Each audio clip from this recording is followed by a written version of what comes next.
Okay, ladies and gentlemen, I think we can get started. Some people are still on the way coming here, but thank you for everybody who's come this month. To the old PhD faces, welcome here.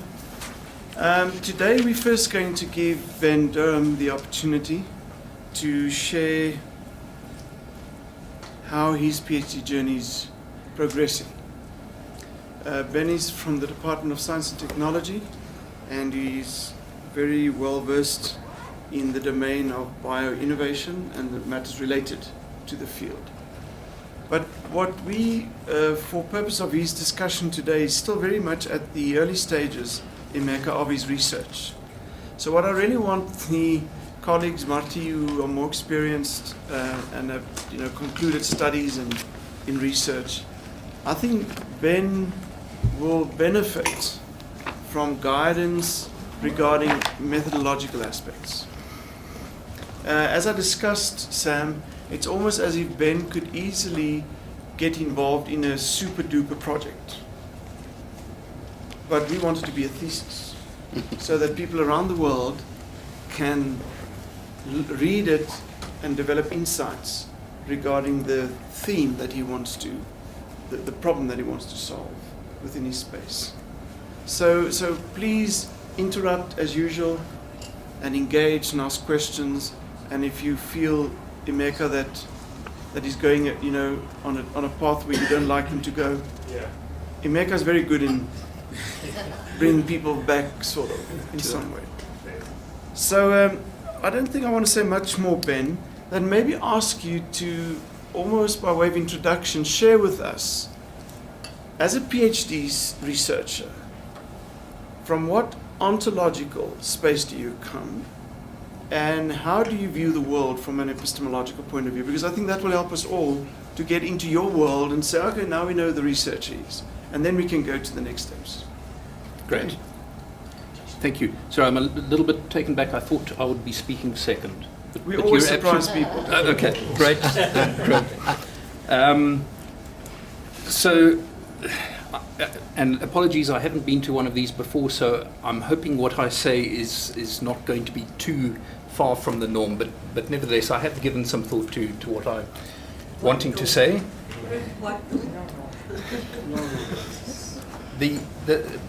I work for the Department of Science and Technology, and the majority of us are fairly rational and logical people coming from the science world, where we want to see connections between a cause and an effect, or some kind of correlation. So that is my worldview. I believe that there is logic in this world. I believe there are causal relationships. And I certainly find that I need to find some kind of relationship between different events. I'm a systems person. I like seeing the big picture and being strategic about issues, trying to plan where we are going. It really helps, obviously, in the government department.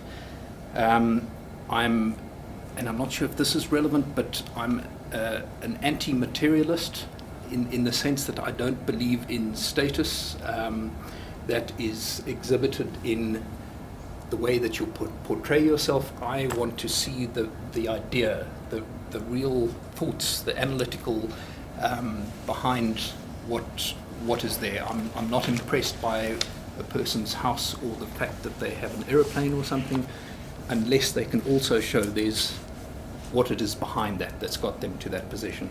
Okay, so I'll interrupt to start with, just to put you at ease. Great. So Emeka says he's a system. The system is important for him. But then at the same time he says that he's a very analytical person. So what is your view of him as a systems thinker, potentially? How will he approach the system? The system. The question I was actually going to talk to you about is that now you started by saying you are anti-material to an extent. Yeah, but you really have to start from that perspective. You have to develop your mind, so that when you discover the material as being relevant to your thinking, you take it along.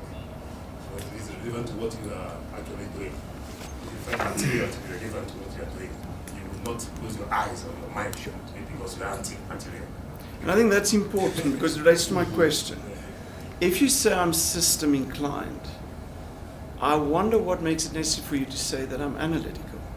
Because the system, as he now uses the example of materialism, may bring you something which you didn't even anticipate. But you explore it, and on the way, it emerges or it presents itself. So I almost want to make that original thing from an ontological point of view. When I say I'm systemically inclined, but I say I'm analytical, you almost create a tension, which is not wrong, but you create a tension. I don't know if you want to respond on that. Yeah, I find that sort of creates a tension, your systemic thinking as well as your analytical thinking.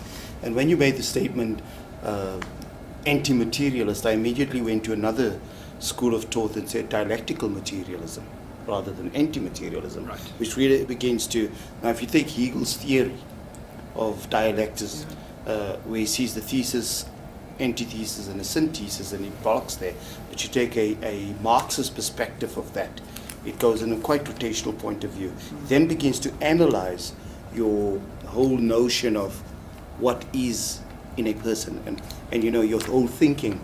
But I really find the conflict in your systemic. Now I can understand that from the perspective that you come from. I don't know you much, but your few words said science, technology. I immediately saw systems. Then you go into PhD. You now need to begin to analyze. So you're in a conflict situation. All right, but I hope that helps you a bit. So when we think of where we are as the researcher, these comments, I think, should be valuable. Because you must embrace, research is in a sense ethical to the extent that it is an open space where everybody feels comfortable. So you almost don't take sides. Yes. You say, I'm the researcher. My mind is open. Okay? Especially in the field of science. Yes. The facts or the result speaks for itself. You know, Not the Must do. Yes, you know, there was one, I forgot the name of this physicist, you know. He said that communists in Russia, when they started, they said they were anti-material, anti-materialism. But when Albert Einstein's E is equals to MC squared was proved beyond doubt, they were the first people who held it, who actually held it as the Truth. Yeah. So this person queried that if the communists are saying, because actually what Albert Einstein was saying, that there is energy in matter. And from a physicist perspective, it is the ultimacy of matter to an extent. So if you are actually anti-materialistic, as the communists said, well, we are there, praising the scientific discovery that matter is ultimate. You get the point? I get the point. I think I should reword that. It's not anti-materialism. Okay. It's trying to get to the core of the truth, however that happens. That's what I'm interested. I'm not interested in the trappings associated with it unless they influence it. So the idea is important. For me, the idea is important. Got it. ideal. And I think it's powerful if you can hold on to it. Beautiful. Okay, take us further. What I find, and this is starting to go into the epistemology, what I find absolutely fascinating is that this world that we live in is not logical and rational because it is peopled by people.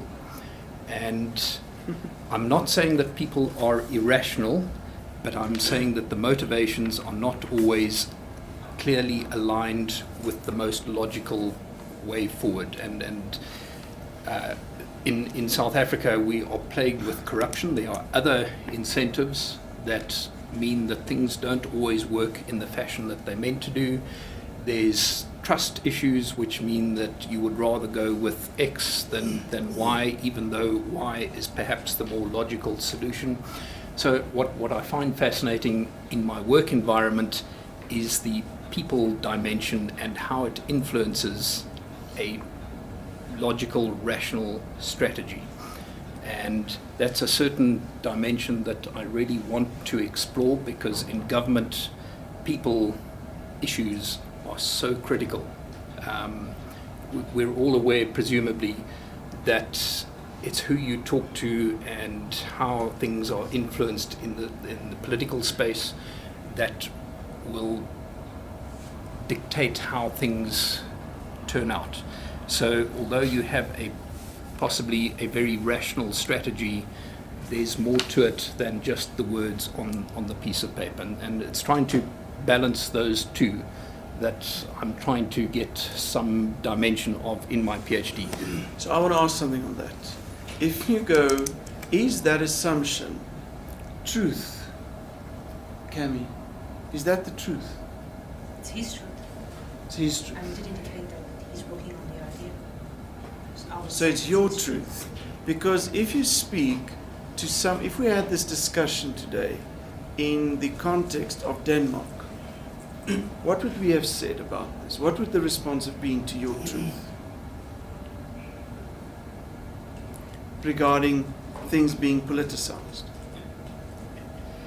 I would think that there would be differences, but nevertheless there's always a political level. And the reason why there's a word political is because it's in juxtaposition to, I'm getting myself in knots here, but rational. You know, political is the will of the people kind of thing, which is not necessarily the same as a rational process. I'm speculating a little bit here, but so even in Denmark, which may have a very well-structured society with lots of logic and whatever, there still is a political level that has an influence over the way things turn out. And is your intention as part of your research being within that domain to critique and explore other possibilities? Or are you going to go along and say, well, this is reality, and therefore I am just going to work as if that is reality? It's both. Okay. I would love to change the reality, but that's not... We've got to accept that there are some issues that cannot be easily changed by... That cannot be easily changed. Let me just leave it there. There are other things that we can put new incentives and new processes that will hopefully change the way things are done, but not everything. There is a whole range of cross-cutting issues within government, for example, which cross through my domain, and I can't influence them alone. I would have to group up with a whole range of other interventionists. Marty? What I like about what Ben says is he's got some ontological assumptions on which you're going to build your epistemological research. So you always have a look at what you've got and then what are you going to find. Yeah. And a huge challenge that we've got very often is that we're all against change. Change is the most difficult thing to manage. So you can get support and buy-in for the concept, but to actually give it, to implement it, to give effect to it, requires people to change their way of doing things, and that again is a huge challenge. That's less political, but that's just a social dimension that also has to be considered. There is one, I think there is the import of the question of asked earlier, which I believe needs to be expanded, is the dominant thing that happens in government now, okay, which you would say is probably either not rational or irrational or whatever. Whether it is the right thing or whether it's wrong, whether it's true or not true. Is it producing a desirable positive result? As it is it producing a result that is desirable? That sounds the purpose, the objective, okay, that the people, which is the political constituency, is asking for. Comparative to what is happening in Denmark, which is probably, in fact, I don't know much about Denmark. I've read about most of the Scandinavian countries have the most functional, most functional government systems, delivery systems. Okay, and things work in these countries. In fact, a friend of mine went to one place called Uppsala in Sweden. So he was studying literature. We were in school together. He was studying literature at university. So when he came back, he told me that, look, Emeka, things work like computer system there. Everything is just to the dot. But people are like so efficient, and things work. Okay. And now he's saying it from the comparative experience he has from what's happening in South Africa and what's happening in Nigeria, where we come from. You get it? So the point is this: if government has a particular system that works in the Scandinavian countries, and the government in South Africa, the one you are dealing with, has a particular system that it doesn't work. Let me not assume that it doesn't work from your own perspective, whether it works or it doesn't work. So comparatively, you will just say that if you're benchmarking your assumptions, and you have to follow what is going on here. Is it giving us results as we have government here? Things are not working, but we have government in Denmark, things are working. So can somebody pick your thesis? If you follow what is happening in South Africa and read it and say, okay, this is what is happening in South Africa, it is right, that is how it's going. But if you compare it to another government, it's not the same thing.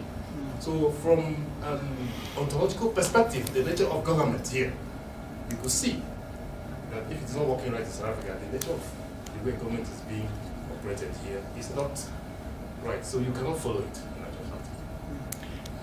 So you cannot do a thesis to follow it because it's not right. Yeah. But I think he's just making is be aware of the complexity. Yes. Be aware of the complexity in your argument and as you build your logical argument around these matters and interpretations. All right. But I just want to, because I found this a really useful comment. There are short-term goals and there are medium and long-term goals, and they may conflict with each other, but they are politically expedient. And so I just want to point out that there is no right, absolutely, in the political space, because ultimately it does come down to expediency. And if we, in my opinion, if we imposed a Danish government structure on us, it would fail abysmally. There are certain things that I'll explain a little bit later that I want to include in my work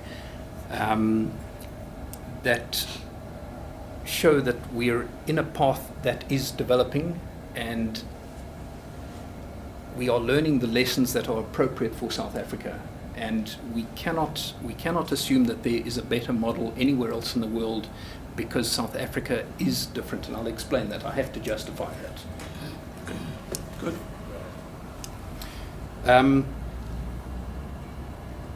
So then to come more onto the epistemological side, government has produced a national biotechnology strategy in 2001. We've invested approximately 2 billion rand in implementing that strategy, and now 11 years later we're only just starting to see some successes, and successes in the terms of companies that are financially sustainable and employing people and making products that either can get sold or that are useful to South Africans. Having said that, that was a little bit of advertising. So much has gone wrong, and I'm exaggerating to a point, but the deliverables that we would have wanted from that national biotech strategy are far fewer. The expectation is that there would be far more deliverables than we currently experiencing. And so we have developed a new strategy called the bioeconomy strategy, which is hoping to address many of the challenges that we identified from an analysis of what happened and what went wrong and what went right, and so on. I think what I need to say is that the science system in South Africa has experienced dramatic change from the apartheid era, where we invested relatively large amounts of money in science and technology for defense and nuclear, and to maintain the status of our science system during that period. We invested more than 1% of GDP up until the end of apartheid. Then there was a decline in investment for a whole range of reasons, and I have to speculate because I wasn't a decision maker, but it's because there are so many other social pressures on a new South Africa. And science is, and I think in industry we would know this quite well, science is often seen as a luxury that is the first budget cut when times are tough. And so there has been a decline in investment, and we are seeking to grow that. Now, ultimately, we want to grow it substantially. We want to get to a par with OECD countries, and we make the assumption that if we invest that much, it's going to lead to an economy that is so much more vibrant and bubbling, coming up with new innovations, science-based innovations. However, the problem that we have in South Africa is science system is still very largely white and still very largely male. It's because there's a long generation time in research and development. Things are changing, but it's still largely white and male. And science is still perceived by many of the people in South Africa as an elitist and possibly unnecessary institution. The value of science is not well appreciated. And hence, in a political system, we have suffered from the budget cuts because there isn't sufficient social support for a science system that is comparative to an OECD norm. So why, the question could be, what do we need to do to get greater social support? This is something called responsible research and innovation around the world. What is responsible research and innovation? If you talk to the OECD, they will tell you it's societal engagement, it's ethics, it's science communication, and one or two other issues. In other words, you have to engage with society, you have to get their involvement, and it's something that we haven't done particularly well in South Africa. What we have been forging ahead with is transformation. There's a huge effort to get young black students into postgraduate research, becoming established researchers and supporting and growing them. There's been a lot of effort on that. But what we haven't focused so much on, there are lots of activities, but in my opinion, we haven't done that much on, is societal engagement. So society is still not seeing what is science doing for us. And I'm generalizing, but that's a perception. And it's not going to be enough to do more science communication, because in South Africa, in the developing world, often science literacy is quite low. And we're aware that the education system in South Africa is not well rated comparatively with elsewhere in the world. So science communication is complex. It's not just, we can't just take the Danish model and apply it here. Societal involvement and engagement, again, is tricky, and what we are pushing for at this stage is using indigenous knowledge, the knowledge of the communities and the people of South Africa, to try and explore and harness this as a means of coming up with new innovations that are directly relevant to then those communities and individuals with the ideas, as one means of addressing it. I'm rambling. Okay, great. But I think he's doing well. Can I just come in there? I liked what you said there, looking at the scientific development. But scientific development, there's a link between investment. Now, depends how we see investment. probably from the point of view where you're sitting, you see investment as government investment into Yes. science research. What about the private sector? The Chinese helped the Nigerians shoot their satellites into orbit. It was private sector. So it can't only be seen as government investment. Correct. Now, when I look at South Africa's spend on science, and where I sit as the CEO of merSETA, there's been more spent now than has ever been spent in apartheid years. And I'll give you two throws. So just to test your theory, that the investment that's made at university level might not be seen as equitable to that which you spent pre-1994. But you had a minority of white students going through the science faculties and a trickling of a few blacks, being Indian and colored. Our science faculties, and you can look at the stats these days, the university where I studied, the University of the Western Cape, was a law and arts university. It's ranked today as the top university in physics and in chemistry in this country, outshining people, places like Wits and UCT. So the investment that has gone into that and the number of students coming through that, the lithium battery discovery at that particular university by black students, by Professor Emmanuel Ehoa, who leads this particular field. So there's quite an investment that one is to take into consideration. Now, then there's the next bit, and that's what I liked when you said this, the indigenous knowledge of science. Now, I'm always on record of saying there's a perception that Africans do not do science. Maths and science, it's difficult. But I'll give you a history throughout Africa over another lecture one day. But just very quickly, in Mali, the Dogon tribe is trained astronomy scientists or astrologists, whatever you call it, 500 years ago, for 12 years, longer than a PhD takes today, just to qualify you. And at that particular stage, they could read the rings around Saturn and the Milky Ways and so on. Then you get to Great Zimbabwe, where you had 10,000 tons of granite stone around there, and you tell me there was no science, So now I'm bringing that science to you just to illustrate. Now let's look at indigenous medicines, the Khoisan San. There's nothing genealogically defining why they're so thin, by the way. It is the type of diet they had. And recently, Westerners have taken that little plant and said, fine, it's that plant that suppressed eating. And they have discovered it years ago. Probably didn't articulate it, but it was there. So it's a science, indigenous knowledge that existed.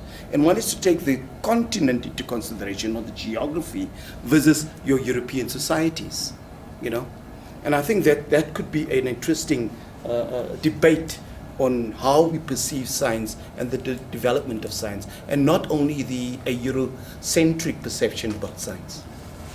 And I think that's extremely valuable, Ben, because if you want to continue with your journey as looking at the social system and looking systemically, I think what Raymond is saying, you'll have to take a systemic perspective. Yeah. So you'll have to look from all sides, or as many sides as possible, to argue where you want to go. So I think that can enrich your argument around science and the particular context that we have here. All right, but if that's now almost the backdrop, what is the problem that you want to research? So it's not the full backdrop, but there are now some disparate bits that I just quickly want to touch on in order to explain where I'm going. Okay. The science system that we have in South Africa, and I fully take the private sector, it's another component, but there are some subtle differences. Government is investing for the country to benefit, whereas private sector invests largely for the company to benefit. Obviously, it's not as simple as that. Yes, it's not as simple as that. I do agree, but there are some subtle differences. But the science system in South Africa has been described as fragmented and with people working in silos. And if we look at why such comment is made, we are underinvesting, and there's a huge demand for very little financial resources. And the system that we have in place for supporting academic R&D and innovation very often focuses on an individual. And so individuals need to compete for a very small slice of the pie. And so what we've got is people working to the exclusion of others because they have possibly a slightly better chance of getting money than if they collaborate with the person down the corridor or at another university. It's never quite this simple, but this is a reasonable. So the NRF, the National Research Foundation, which funds academic research, has incentives that encourage people to work alone. We have I forget the exact name, the higher education, Department of Higher Education and Training funding formula, that's right, which incentivizes academics to publish and to train students. We don't have incentives for innovation in South Africa, or very few. And again, the funding is split between the number of authors, so that an academic who publishes with a range of their colleagues gets a smaller slice of the pie than if they work together. So what happens then, the behavior that it encourages is for a local researcher to work with an international person, because that person is not counted in the subsidy system. The possible implication of that, and it's certainly what I've seen, is that a lot of research focuses on global issues, not South African issues.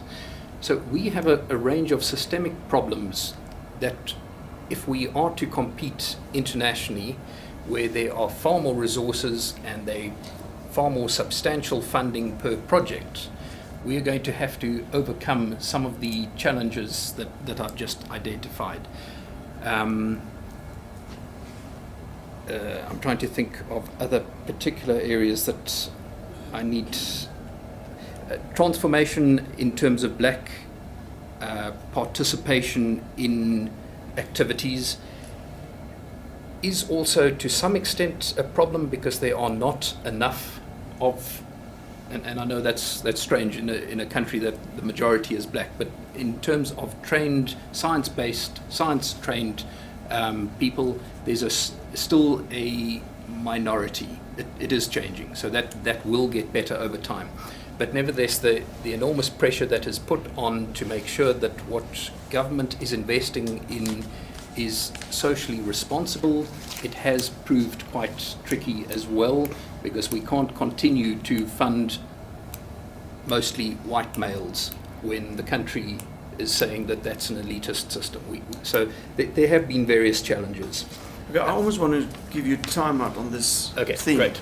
So you've given us a bit of a sketch of the landscape. Cool. What is the problem? Great.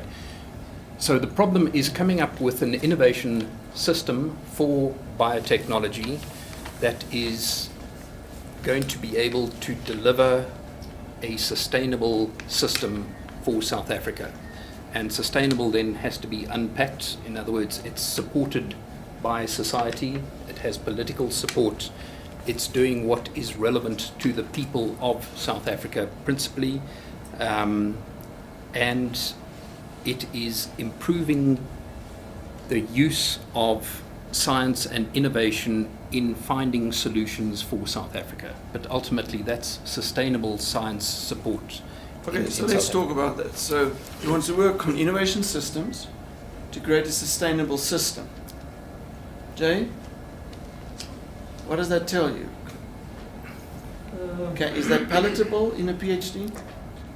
Innovation system I think so. for a sustainable system. How big is that system, Jay? You have to define that. Yeah. But Okay, I mean, is that possible? That's possible. He defines it and put the boundaries in place when he's got himself a system. But he has to It's define history. Yes. almost the subsystem of the system. Yeah. But can you really look at the total system? You have encouraged him to look at the total system earlier in your conversations. And then what must he do with that system? Can he deal with that system? yes, Sure. yeah. So long as that he's got a very good understanding holistically of what the total system comprises of. Thereafter, funneling down in terms of what he's looking for in terms of his specific area and sphere of influence becomes very important, else you'll never get to a conclusion. But without preempting the solution. Yeah, but the sphere's influence is important. I almost want to sense, Ben, you can go very wide. Yeah. And although you want to think systemically, you must also clarify the platform Great. where you want to have the influence on. And there will be ultimately connections. So I was almost wondering, are you talking about this socioeconomic system? Are you talking about the economic system? What are you talking about? So ultimately, it comes down to the bioeconomy strategy and its implementation, which the scope, you have to unpack it at different levels. Obviously, it's got to benefit South Africa, and that means in very broad terms. But what we're using is science-based biological innovation. And so the key stakeholders are government, industry, and academia, and I'm including science councils in that. We often don't directly involve society. So the stakeholders that we are working with are the triple helix. And we are now starting to explore the indigenous knowledge system, which says that communities and individuals with knowledge need to be included into this system, but it's exploring that. But ultimately, so I'm not trying to change the societal, the broader society. Okay. I'm trying to influence those directly involved in science-based innovation to make the system function more effectively, to overcome the Okay, so let's help him with this. He wants to focus on people who will make innovation happen. Who are those people, Karen? Well, if I heard him correctly, there is a system of a department and an NRF and a CSIR and So he's going to work with existing Universities. frames. it's at least sounded like that. It's really getting those people there to work together. Is that Right. the intention? Sorry, Ben. Yes? Just something else. I mean, you're restricting it to South Africa, but I think you need to look at internationally, because by looking internationally, you're becoming more holistic. You're getting more feel of what's going on out there. Yes, even though we have different systems and different climates, etc., we can still benefit with what's happening out there, because something could have already been developed out there. And this is the problem. The stuff is being developed out there that we don't even know about. And I think there must be interaction. But eventually you'll get to a point where you'll develop a component for something that's being developed out there. That component will really innovate, will really let this thing fly. Okay, so what you ask him to do is go wider and then create the parallel to what is happening in this context. But I think that is important. Ben actually made that point to me yesterday on the phone. I must describe the international context as well. So thanks very much. There's certainly an enormous amount that we can learn for a functioning system of innovation internationally. The fact is, there are key differences between what we're doing, the investment amount and the people and the challenges that we're trying to face, that says that we can't do it blankly. We can't cut and paste a system and apply it here. It's going to have to be tweaked. But that is what you're saying. Let's get an international perspective. I would like to say that the key difference in our system is the amount that we're investing in research. So, Raymond, you made the point that we're investing now more than we ever have. It's only in the nominal terms. As a percent of GDP, it is significantly less. It was over 1%, it's now about 0.8% of GDP. So the quantum, because the economy's grown, it is more, but as a percentage, it's less. I want to make a bit of an argument here. I almost sense there are two arguments in the room, in your mind. The one is you argue this point about there's too little investment in innovation and that system is broken. But then you also argue for the creation of an innovation system. Now, do you want to link these two things? I'm not sure I quite understand. There is a dysfunctional innovation system in South Africa. There are stakeholders, there are role players, there are actors, they're doing things. It's just not efficient. And in part that is because we're not investing enough. We have the wrong incentives. We have all these other challenges that we need to overcome. Because even therein, I think as the researcher, you must think almost from a philosophical point. Because there's a subtle argument that he says, if we put the money on the table, innovation will work tomorrow. And I want to argue, if you put the money on the table, innovation will still not work tomorrow. Yeah. Because I'm questioning whether you've got the right stakeholders. I don't know who they must be, but when something is not working in the social system, there's a disconnect in the subsystems. And I think as part of your research, you must almost explore where is the disconnect, without assuming up front, Cami, as you said, where is the disconnect? Great. I almost hope you can open your mind and say, let me go and explore where is the disconnect. I just want to add to your point there, and I'm not going to debate 8% or 1% because you have science and technology and you've got Department of Higher Education and Training. That's I took the two, and then I tell you it's substantially more. But getting back, India spends a third of what we spend on a child that goes to school. Yeah. And the Now outcome? that's exactly, Yes. you've answered me. And the outcome is not a third. Yes. I think it's 2/3 better than what we're getting out of our system. So resources does not equate results. Yeah. And I'm just throwing that to you. And just be aware of that. Because you are really playing in a complex space. Yeah. And we're not going to solve it all yet today, but I think part of this is just to tease your mind a little bit. So let me ask, because our time is running out, what is the objective of your research? It's to develop implementation plans for the bioeconomy strategy. The strategy itself was launched in January this year, and I was intimately involved in its development. And largely for my PhD, but specifically because of the bioeconomy strategy, I've been developing implementation plans that will, I'm hoping, serve both as the basis of my PhD thesis and South Africa in implementing All right, this so I want Sam to help me. Sam, no, I want you just to help me here first, if you don't mind. Before you ask me that, Okay. isn't it the fact that you are involved so intimately with the department and the strategy, not a limitation to you? Because I think I'm having a feeling that the fact that you are aware of the strategy, all the things that you have mentioned here, probably they are mentioned out there in the strategy. Maybe you should try not to be influenced by that and be open-minded and then maybe see how actually you bring it to. And that's why I wanted to ask you the question. How is he going to prevent himself from making this a project as opposed to a thesis? How is it going to? Manage not to make this a project, just as you've described it now, as opposed to a thesis.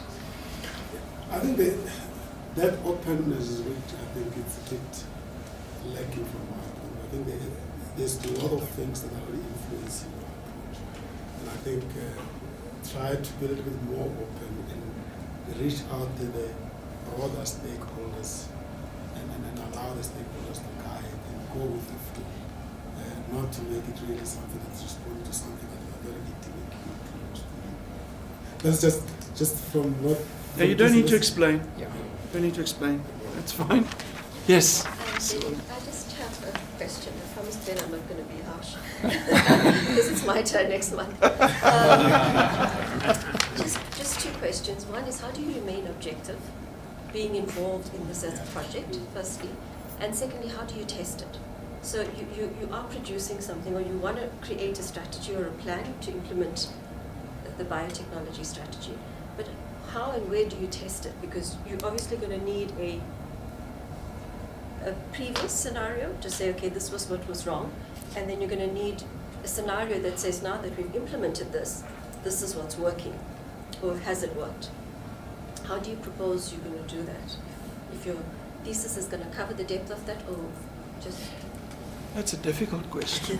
Yes. And I even don't know what to say there. I mean, what do you think? So I would say there has to be another student that follows up on what I'm trying to come up with is solutions to the previous challenges, Mhm. and justify them to explain why they should be solutions to those challenges.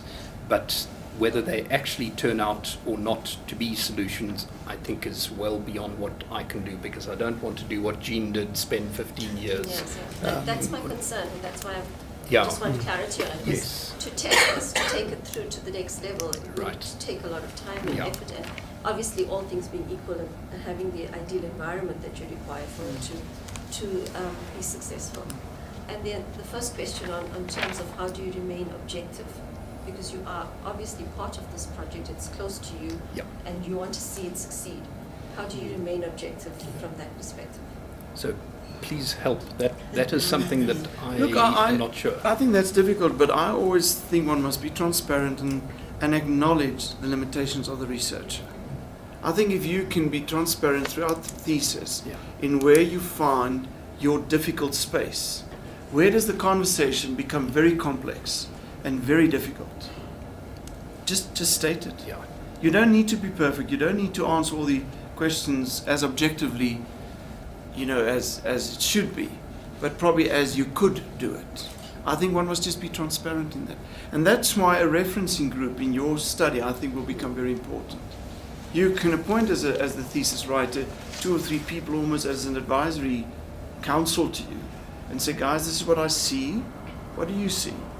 Now, if your supervisor does a good job, they will serve that. But if he doesn't get it from there, he must get it from somewhere else. So see it as you're not writing this thing on your own, Ben. Yeah. You gather people around you, Yeah. voices from elsewhere and out there, rather than from India. And I would like to add to that, because Ang Chabalala has now finished his PhD on indigenous knowledge, while Dr. Andrew Kaniki is there. So there are so many people already that you can... And gather them, Ben. Put them as Yes. part of your team. Let them Yes. work with you.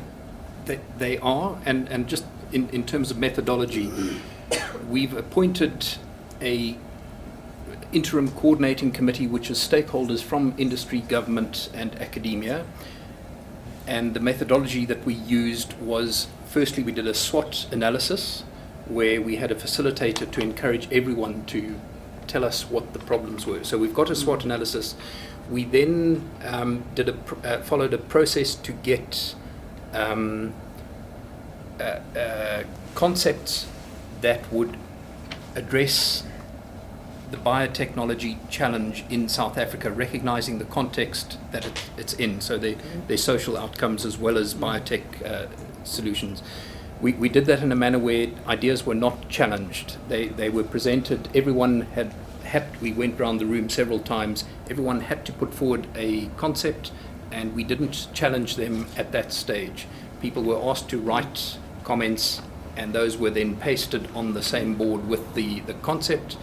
And after that process, then we had several task teams that took those concepts and the comments on them and turned them into the. So there's been a lot of consultation, but it's because we do have to some extent blinkers, and we don't involve society more broadly. And I think you can just expand that. Just open that window. Yeah. I think that's the message that I hear. Just open that window. Great. Any last pressing question, Imeko? And then we want to conclude? Yes. I'm struggling with one thing. And that is, some time ago, there's one guy who came from the same department and did something on presented the field overall innovation. What guy is from? There's Mboneni? Yes. He's actually trying to do something on innovation policy. Yeah. Yes. Now, at the PhD level. Now, if he's applying his mind there, okay, so I think he's going to. One section of your research is you have to intellectualize on innovation, and how you can step it down into biotechnology to achieve this objective. That's what you're going to do ultimately. But on the broader scale, your intellectualization of innovation will grow from a larger, much more profound philosophy of innovation, which that guy is going to deal with. Yeah. So that I'm trying to, that particular point might be a clash. You get a point. if I'm going to borrow from his, because he's also talking about innovation in government environment, science, technology, government environment. If he does that thesis and it becomes right, and it is acceptable and it solves the problem, so all you need to do is to borrow from that. The theoretical aspect. Thank you. Yeah, now step it So down. maybe just make that link. That's a very good way to make that link. Let's tell what it, because if you theorize differently, if you intellectualize on that innovation differently from what he is actually doing, that's going to be. I'm not trying to say that there may not be a reason for people to think differently. But a theory is a theory, remember? Yeah, sure. A theory should stand on itself. So it should be applicable in many places. So that's where I think we have to synchronize. Thank you. Mbaneni is my boss, Okay. and there is close alignment with our thinking, but you're actually saying that I need to explore his thinking as opposed to his doing. Yes, yes, yes. His abstract theoretical framework. Yeah. So that's one thing I'm trying to suggest to you, which is part of what we have been told, that you have to find people who are knowledgeable with it and do that right around you.